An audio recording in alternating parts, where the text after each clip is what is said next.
सोनभद्र खनन इलाके में शनिवार की शाम उस वक्त बड़ा हादसा हो गया जब खनन के दौरान चट्टानें खिसकने से कई मजदूर मलबे में दब गए। इस घटना से जुड़ी बड़ी खबर की बात करें तो सोनभद्र खनन हादसे में अब तक 5 मजदूरों की मौत की खबर आ रही है। कल रात रेस्क्यू के दौरान 4 शव निकाले गए और अभी भी कई मजदूरों के मलबे में दबे होने की आशंका जताई जा रही है। करीब 40 घंटे से रेस्क्यू ऑपरेशन जारी है। तो सोनभद्र में दर्दनाक हादसा हुआ है। बताया जा रहा है कि यहाँ पर लगभग 5 मजदूरों की मौत इस हादसे में अब तक हो गई है। दरअसल खनन एरिया है ये और यहाँ पर हुए हादसे में चट्टान जो है वो खिसक जाने की वजह से मजदूर मलबे में दब गए और कल तक पहले 1 मजदूर के मौत की खबर थी और बताया जा रहा था बाकियों का रेस्क्यू किया जा रहा है। अपडेट आया कि अब तक 5 मजदूरों की मौत हो गई है और बाकियों को बचाने की कोशिश की जा रही है। तो आपको बता दें कि 5 तस्वीरें से जुड़ी आपको दिखा रहे हैं जिसे देखकर आप हादसा खुद समझ जाएंगे। हादसे वाली जगह रेस्क्यू चलाना कितना कठिन है क्योंकि कैसे ये खनन वाला एरिया है और ऊंच नीच भरा इस पूरे एरिया में पहाड़ लगातार दरकते हैं। सबसे पहले समझिए कि खनन के दौरान पहाड़ दरकने से कैसे हादसा हुआ। रेस्क्यू के लिए बड़ी बड़ी मशीनें लगी हैं।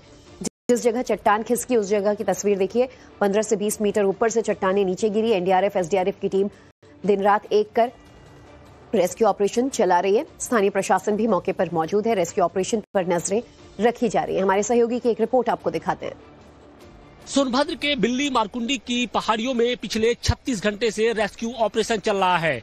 पहाड़ी में चट्टानों के नीचे दबे जो लेबर थे उनको निकालने की कोशिश लगातार की जा रही है और अभी तक जो सूचना आ रही है उसके मुताबिक कुल 5 जो शव हैं वो यहां से निकाले जा चुके हैं। फिलहाल टाइम्स नाउ नवभारत की टीम उन्हीं पहाड़ियों की जो तस्वीरें हैं जहां पर ये चट्टानें धसी हैं वहां की एक्सक्लूसिव तस्वीर आपको दिखा रहा है कि देखिए इस वक्त सुबह के तकरीबन 8 बज रहे हैं और अभी जो रेस्क्यू ऑपरेशन है वो इस वक्त किस तरह से चल रहा है उसकी तस्वीरें हम आपको दिखाने की कोशिश कर रहे हैं कि मेरे ठीक सामने आप देखिए कि अगर जूम करके हम दिखाएं तो आप ये देखिए कि ये कुछ जो पोकलेन मशीनें हैं और इसके अलावा जो कटर जिसको कहा जाता है उसके जरिए ये जो बड़ी बड़ी जो चट्टानें हैं उनको तोड़ने की कोशिश की जा रही है ताकि आगे बढ़ने का जो रास्ता है उसे बनाया जा सके। क्योंकि कहा यह जा रहा है कि जहां भी ये चट्टान धसी है उसके पहले कई बोल्डर कई बड़े चट्टाने हैं जिनको तोड़ना जरूरी है, तभी शायद वहां तक पहुंचना आसान होगा। और फिलहाल आप देखिए कि एनडीआरएफ के साथ साथ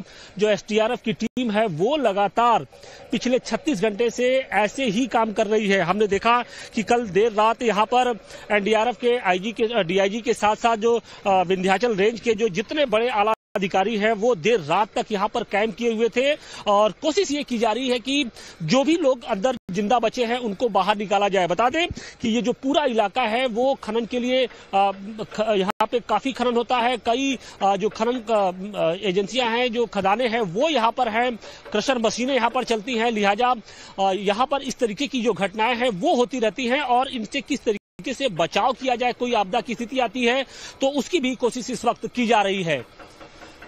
सोनभद्र से मनीष दुबे के साथ आशुतोष सिंह, टाइम्स नाउ नवभारत। और जहां खनन के दौरान हादसा हुआ वहां हमारे टाइम्स नाउ नवभारत संवाददाता घटने वाले दिन से ही मौजूद हैं और आपको एक एक पल का अपडेट हम लगातार पहुंचा रहे हैं। आखिर सोनभद्र में हादसा कैसे कब हुआ, चलिए ग्राफिक्स के जरिए ये भी समझा देते हैं। सोनभद्र के बिल्ली मारकुंडी खनन इलाके में यह हादसा हुआ।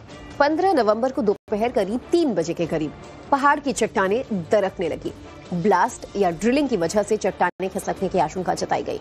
हादसे में 12 से 15 मजदूरों के मलबे में दबने की आशंका थी।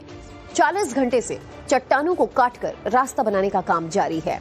इस रेस्क्यू ऑपरेशन में एनडीआरएफ से लेकर एसडीआरएफ और सीआईएसएफ की टीमें लगी हुई हैं और कोशिश की जा रही है कि जल्द से जल्द जो मजदूर फंसे हैं उन्हें निकाला जा सके। तो ऐसा नहीं है कि यहाँ सोनभद्र में खनन के दौरान पहली बार हादसा हुआ हो, इससे पहले भी हादसे हो चुके हैं। इनमें कुछ हादसे अवैध खनन से भी जुड़े हैं। तो आइए अब जानते हैं सोनभद्र में खनन के दौरान कब कब हादसे हुए। सोनभद्र में आपको बता दें कि इससे पहले जो हादसे हुए मारकुंडी हिल्स के पास 2023 में चट्टान धसकने से 6 से 8 मजदूर दबे थे और कईयों की मौत हुई थी। 2022 में ओबरा क्षेत्र में 4 मौतें हुई। गैस लीक या लापरवाही की वजह से हादसा हुआ। 2021 में बिल्ली खनन क्षेत्र में 5 मजदूर घायल हुए थे क्योंकि एक भारी मशीनरी फेलियर की वजह बताई गई। 2019 में भी बिल्ली मारकुंडी मारकुंडी में 5 से 7 मौतें हुई अवैध डायनामाइट ब्लास्ट की वजह से। 2018 में डाला क्षेत्र में 10 मजदूरों का रेस्क्यू किया गया था। बारिश से मिट्टी ढीली होने की वजह से हादसा हुआ।